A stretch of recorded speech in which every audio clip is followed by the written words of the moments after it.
యూట్యూబర్లపై కేంద్రం ఉక్కుపదం మోపనుందా? తెరమరుగైన బిల్లుకు రహస్యంగా సవరణలు చేసిందా? ఇప్పటికే కొందరికి బిల్లు కాపీలను రహస్యంగా అందాయా అంటే అవుననే అంటున్నారు రాజకీయ విశ్లేషకులు. ప్రసార సేవల నియంత్రణ బిల్లు తొలి ముసాయిదా గత ఏడాది విడుదలైంది. ప్రధానంగా ఓటీటీ వేదికలు, ప్రసార సంస్థలను ఉద్దేశించి రూపొందించిన ఈ బిల్లుపై అప్పట్లోనే ఆందోళన వ్యక్తమైంది. లోక్సభ ఎన్నికలు రావడంతో ఈ అంశం తాత్కాలికంగా తెరమరుగైంది. ఎన్నికలు ముగిసిన మోదీ వరుసగా మూడోసారి దేశ ప్రధానిగా బాధ్యతలు చేపట్టిన నేపథ్యంలో మరోసారి బిల్లు చర్చనీయాంశమైంది. ఈ బిల్లులో పలు సవరణలు చేసి ఎంపిక చేసిన కొందరికి ఇటీవల అందజేశారని, వారితోనే దీనిపై సంప్రదింపులు జరుపుతున్నారని వెల్లడైంది. అంతేకాకుండా బిల్లు కాపీని ఇచ్చిన ప్రతి వ్యక్తికి ఆ బిల్లుపై ఓ ప్రత్యేకమైన వాటర్ మార్క్ ముద్రించారని, ఒకవేళ ఎవరైనా బిల్లును లీక్ చేస్తే ఎవరి ద్వారా అది జరిగిందో తెలుసుకోవడానికి ఇలా చేశారని తెలుస్తోంది. దేశ ప్రజానీకాన్ని ప్రభావితం చేసే చట్టాల రూపకల్పన విషయంలో ఇంతటి గోప్యత ఏమిటంటూ ప్రముఖ ఇంగ్లీష్ దినపత్రిక తన సంపాదకీయం ద్వారా కేంద్రాన్ని ప్రశ్నించింది.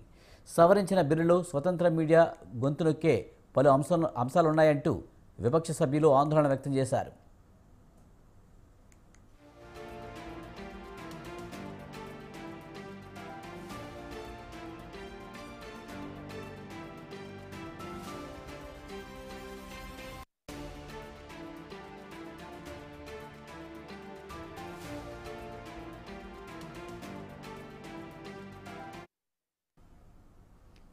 స్వతంత్ర భారతంలో మనకున్న భావ వ్యక్తీకరణ స్వేచ్ఛపై ఈ బిల్లును ప్రత్యక్ష దాడిగా అభివర్ణించారు కాంగ్రెస్ అధికార ప్రతినిధి పవన్ ఖేరా.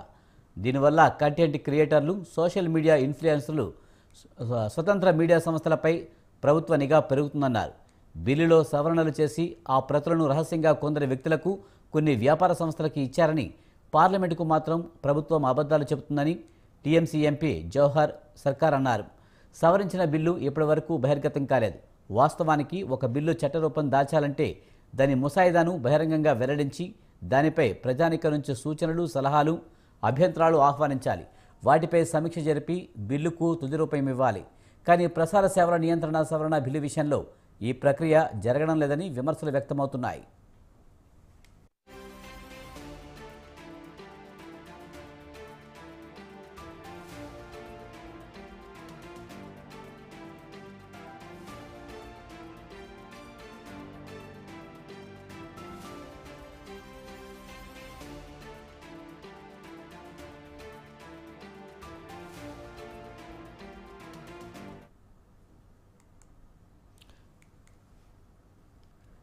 ఇన్స్టాగ్రామ్, యూట్యూబ్ తదితర సోషల్ మీడియా వేదికల్లో ప్రజాదరణ ఉన్న వారిని ఇకపై డిజిటల్ వార్తా పరిశీలకులుగా గుర్తిస్తారు. బిల్లు చట్టరూపం దాల్చిన నెల రోజుల్లో ఈ యూట్యూబర్లు ప్రభుత్వం వద్ద తమ వివరాలు నమోదు చేసుకోవాలి. ప్రస్తుతం అమెజాన్ ప్రైమ్, నెట్ఫ్లిక్స్ వంటి ఓటీటీ వేదికలకు అమలవుతున్న మూడంచెల నియంత్రణ వ్యవస్థ కిందకి ఇక మీదట యూట్యూబర్లు కూడా వస్తారు. ముందస్తుగా సమాచారం ఇవ్వకుండా ప్రభుత్వం ఈ డిజిటల్ వార్తా ప్రసారకుల కార్యాలయాలను తనిఖీ చేయవచ్చు. ఆ సందర్భంగా అవసరమైతే అక్కడున్న పరికరాలు ఏమైనా స్వాధీనం చేసుకోవచ్చు. నిబంధనలను ఉల్లంఘించిన వారిపై జరిమానాలతో పాటు నిషేధం కూడా విధించవచ్చు.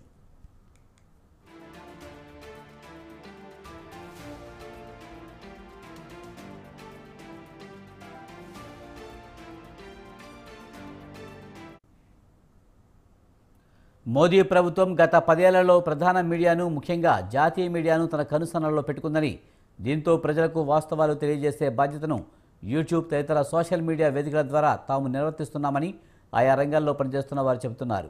అందుకే సర్కారు తమపై కక్షగట్టి ఈ కొత్త బిల్లు తీసుకువస్తుందని ఆరోపిస్తున్నారు.